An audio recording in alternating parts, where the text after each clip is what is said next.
All right, everyone. Today's lesson is about calories and how not all calories are created equal. So ask yourself which weighs more, a pound of feathers or a pound of bricks? And I remember being a young girl and thinking, obviously, a pound of bricks. Calories act differently. So while feathers and bricks are totally different, that same thing rings true for food, right? We use food in different contexts, just like you would use feathers in a different situation, right? You would put fellow feathers in your pillow, you put feathers in your down comforter. You don't sleep on bricks. So that's another sort of way to kind of think about this, right? Chips, yes, chips have their time and place. Summer barbecues, etc. And while they are a delicious little snack, they really are just that, a delicious snack that has really little to no nutritional value. And so when we talk about calories and you only count calories and only think about calories, which is exactly what the diet industry has done for the last 50 plus years, is they sell this idea that if you eat, 1200 or 1000 calories a day, you're going to lose weight. That is true, but in order to think about your body differently, right? We're applying the art of bariatrics. This is our methodology. We have to eat more nutrient dense food. And so I just want you guys to think about this. If you're struggling with not feeling full, not feeling satisfied, food cravings, etc., try eating more foods with more nutrient density. So nutrient density does not mean that they're high calorie, although some of them are, right? Like avocados and nuts. But look at this. 1.8 cups of broccoli is only 100 calories. You can put away some broccoli without ruining that sort of calorie goal. Plus, you get all these wonderful other benefits. Fiber, right? Fiber is one of our big things here at Art of Bariatrics. Without fiber, we don't feed beneficial gut bacteria. If you aren't feeding beneficial gut bacteria, you're more prone to stress, you're more prone to emotional instability, and you're more prone to feeling depressed and also higher risks of cancer and higher risks of weight regain. So fiber is one of those things that fills you up longer, feeds beneficial gut bacteria, and most high fiber foods are loaded with a plethora of other nutrients. Right, the whole reason we have to take multivitamins after bariatric surgery, in some cases, is altered absorption, but also because you don't get the same room, so to speak, to eat 1.8 cups of broccoli a day. Now, most of you probably weren't eating 1.8 cups of broccoli before surgery, and I actually don't necessarily recommend you have to eat broccoli. This is just an example. So, what is a calorie? It's a unit of heat required to raise temperature of water, and it's used to describe the energy density of foods, which is why you can eat 100 calories of potato chips and essentially still be able to create heat in the body. It does not accurately reflect healthy foods versus unhealthy foods. And it is these healthy foods, again, these buzzwords around paleo, these buzzwords around clean eating, whole 30, things like that, is because these eating more of these nutrient dense foods often does biologically provide the body with more of what it needs. You can feel more satisfied. You can feel fuller for longer by eating these higher fiber, nutrient dense foods. Keep in mind, your body doesn't have receptors for calories, but it absolutely has receptors for vitamins, minerals, antioxidants. How efficiently does your body process heat into carbon dioxide, which is a gas that we breathe out? This is the definition of metabolism. So we're talking about slow metabolisms versus fast metabolisms. It's how quickly can your body call on energy stores to produce heat and this and carbon dioxide. So you want your body to be able to store and use more readily. And what can happen when we use language like, eat less, exercise more, or the opposite, what's the cause of weight gain? Well, you're taking in more than you're burning. Those things are partially true, right? It's just that the solution isn't as easy all the time as eating less and exercising more. We actually have to tweak a lot of other factors from the inside out to make our body more efficient at using energy, which is exactly why I keep talking about the microbiome so much. Your microbiome is a big, big contributor here to helping your body regulate these hormones of how does my body store and then how does my body use this stored energy as fuel. There are many factors affecting metabolism. And again, metabolism, you can think about that as your ability to not have obesity, your ability to be resistant to weight gain, or the opposite, a slow metabolism, being more prone to obesity, etc. So, genetics, there's absolutely a genetic link here. And it goes back to observations made from. Great grandchildren of, say, Holocaust survivors, great grandchildren of the big Irish famine.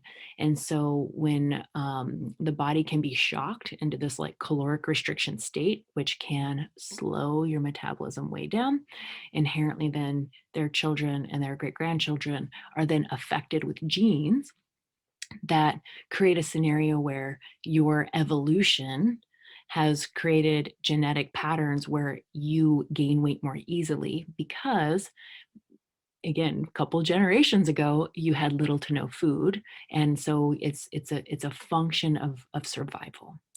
And so in those contexts, again, there's a lot to be grateful for, right? Like you are here, you are alive, you are a living ancestor and descendant of these sort of starvation, patterns, generations ago. However, we also live in a day and a time where we have way too much food readily available that is also not full of nutrients and more of those, empty calorie sort of snacks. So then we have to layer it on construct of, yes, we are, taking in more than we're necessarily burning. So genetics. The next part here is your gut microbiome. And there have been plenty of evidence suggesting that every time a person or an animal has a round of antibiotics, that the side effect is weight gain. This is seen in our livestock and in the cattle industry and in the pork industry. So even in the dairy industry, which is why now on milk, it has a little label on there saying that the livestock was not treated with antibiotics. So I think a decade or so ago, there was a Food and Drug Administration investigation that essentially made it quote unquote illegal to sort of stimulate growth of an animal with antibiotics. Now, antibiotics can also be life-saving. So if the dairy cow is being milked and then they get what's called mastitis or inflammation and infection of their teats, so to speak, with their udders, the farmer can still give them antibiotics to clear the infection, which happens a lot. So every time we get antibiotics, it actually kills beneficial gut bacteria. Another word for that is flora or microorganisms.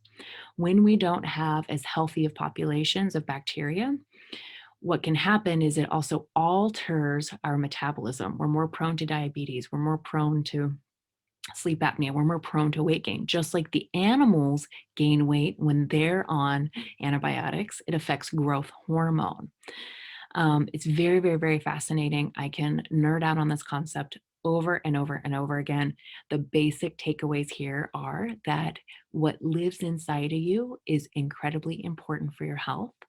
And so if you can be motivated or excited about that the way I am, then use that as another reason, another why to eat the broccoli, another why to eat the sauerkraut, another why to drink that 1 ounce of kefir, to eat that plain Greek yogurt. Getting over our sort of taste aversions or being a picky eater, so to speak, is huge here because it has a direct impact on your metabolism, not because of calories, but because of this crosstalk, if you will, this connection. The gut microbiome also has the ability to alter our genetics. This is called epigenetics, EPI, epigenetics. It literally means to turn on, or the genetics on top of genetics. So we are constantly in a state of cell turnover, cell death, new cells being made and being reborn. And so, because our bodies are constantly remaking themselves, every time it needs to make a new copy of a cell, it has to transcribe or, replicate the genetic material, the environment in the body, in the cell, what's floating around, the beneficial bacteria or the not so beneficial bacteria alter the conditions in which healthy new genes are made or not made, which is why, in this notion of diseases being preventable, right? Obesity is preventable. Doesn't mean that you're going to have this perfect BMI, but it means that you can achieve a much healthier body, one that you can bend in, one you can move in, one you can feel good in, right? Then we have to layer in all those other psychological traumas and emotions and shame and guilt. And oh, don't worry, ladies, we will rewrite all of history here. I am so excited to be working with you. Inactivity, injuries, sudden changes in activity, this also can affect your metabolism, and specifically because of that ability to train your body to use stored energy more efficiently. So when we aren't using our body, our muscles don't get used. So it's much easier to have that sort of calorie excess, too much storage kind of effect. Calorie restriction.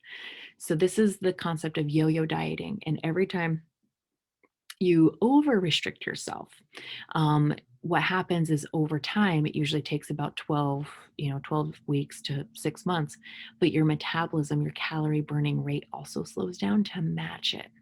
And this is why in or previous generations, if you had somebody who survived a famine, their metabolism essentially got so slowed down that when they did reproduce, they passed on genetics of a very slow metabolism. So you want to be careful here, right? So we don't want to over restrict ourselves, but we need to restrict ourselves within balance of our goals and our metabolism. And that's why after bariatric surgery, your stomach is so much smaller, right? It took a whole year to get up to eating 1,000 or 1,200 calories a day.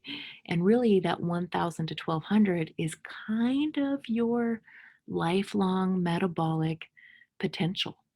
And it's so easy to regain weight if you aren't carefully monitoring that calorie sort of content as well as the nutritional content for the rest of your life. Low thyroid function. Now, I could go off again about low thyroid function. Hypothyroidism or low thyroid function is also directly related to what's going on in the gut and the gut microbiome. And then survival stress. So, survival stress, again, similar to the famine or the Holocaust sort of concept. But when we go into this sort of survival stress mode, a bunch of things can happen. We get too much stress hormone. Stress hormone can spike our blood sugar. Stress hormone also alters gut bacteria. Altered gut bacteria then alter metabolism. And then also, when we're so stressed to the point of maybe fainting, right? Or, there's some really kind of bad traumas out there, like being held down, kind of fearing for your life. And um, I just say this with some moment of pause and some moment of, again, I want everyone to feel safe. And I'm talking about these things because I know that some women have absolutely experienced some of these things. Some bad things have happened to us. This level of survival stress also slows the metabolism. And this is part of our reptilian brain. So, this is now some neuroscience for you.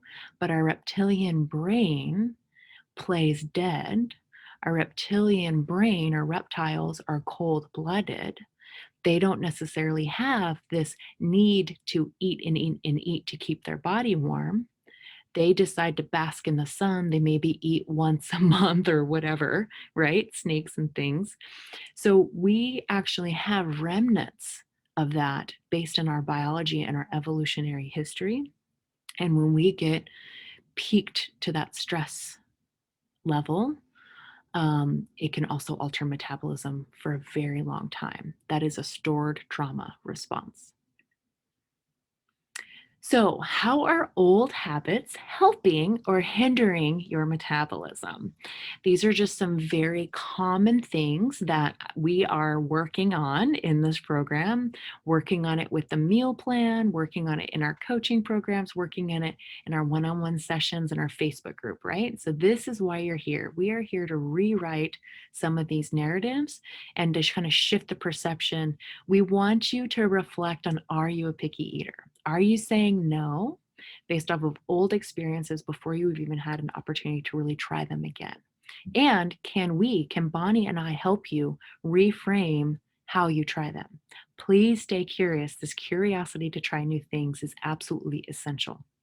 Too reliant on fast food, frozen meals, meal replacement shakes. These are highly processed, and the more processed our food is, the less alive it is, the more calorie dense, but less nutrient dense it is. So, again, we're not feeding our gut microbiome, we're not helping our metabolism in any way. Some people just get in the habit of they know what works, right? Cheese sticks, maybe cottage cheese, maybe some baked chicken, and they don't deviate from that. When you get too complacent with not mixing it up. Again, you're not getting enough fiber, you're not getting enough green vegetables, you're not getting the whole color of the rainbow. Your gut microbiome is going to drastically not help you. What I want to see from all of you guys is at least this leaning into and listening to your body's internal cues of fullness, which does go inside with chewing slowly, right? Chewing, eating more mindfully, etc. In fact, if we haven't already, we are absolutely going to do a mindful eating um, live call, and we're going to do that together. And also that concept again, Bonnie's really good at this. She's been a dietitian in the weight loss surgery industry for a very long time, but really being mindful of the portion sizes that are really needed to help you to continue to feel some restriction. Add nutritious vegetables to every meal. Eat pre and probiotic foods. Prebiotic foods being fiber that feed your gut bacteria, probiotics being bacteria themselves that are known to communicate with your existing gut bacteria as fertilizer for your body. Eating enough protein at every meal to curb hunger and also fuel the body. So, protein, and what protein gets broken down to is actually that's the golden part there. That's called an amino acid. And there's so many different kinds of amino acids, but there's 9 major ones, and they are so essential for every important process. Your bacteria need amino acids too. So, protein is very important. And then we also want to get into the practice where we enjoy food preparation, where we enjoy grocery shopping. And again, that's where our meal plan is hopefully really helping you guys do that. So going beyond calories is the problem in the processing. This is actually a paper, a peer-reviewed published paper that was just published this last year in 2019. What they said is weight gain was positively associated with increasing servings of processed foods such as potato chips, potatoes, sugar alternatives, sweetened beverages, sweets, desserts, refried grains, red meats, and processed meats. The opposite, or conversely, there was an inverse association with weight gain with increasing consumption of minimally processed foods and whole foods such as vegetables, whole grains, fruits, nuts, and yogurt. Doesn't that sound like our meal plan? We know this works, guys. And again, keep experimenting. We're going to keep working with you. We're going to offer to continue to work with you. And we can even make more meal plans. What we really want is to make this eating healthy, shopping healthy, and meal planning, we want to make that as easy and as straightforward for you guys as possible. Processed foods are foods that have undergone several processing techniques, including additives to create durable, cheap, convenient foods with minimal whole food quality, while unprocessed foods or minimally processed foods are considered whole foods in their natural state with minimal alterations. So, I have a journal activity for you guys. Reflect on a craving for a processed food. I'm trying to think more recently in my life when this has really kind of stood out for me. For example, I would say I experience, that fatigue and I guess kind of just the general discomfort, right, around my period. And it never fails. Even though I know and understand all this like stuff, I still have to kind of cuddle up on the couch with a heating pad and like nurse on some chocolate. Like that's just my thing. So, what are the emotions in that context? Well, the emotions are I'm tired. And when I'm tired and I don't really feel good, what am I kind of searching for? My thoughts are, oh, I get this kind of one day a month to kind of like take this 2 to 3 hour break and just kind of, kick back, right? I kind of look at it and I actually really enjoy that time of the month. But my thoughts are this is I'm like kind of making up for this like minor bit of suffering with this like moment of relaxation and sensuality and like connection to the sweetness, right? My husband's really kind, my daughter's so kind. They kind of just leave me alone for a couple hours. I kind of just get a couple hours of downtime. And then sensations that I experience during the craving. So this is an example of a craving that I give into by choice, right? I think it's really important to have balance, and I think it's also really important to not be overly restrictive, because when we can live our life in balance and expand upon those internal needs, those internal wants, those internal desires, then we can continue to show up in a positive way for ourselves versus ignoring it, going through the drive through because I have a craving for a burger or something.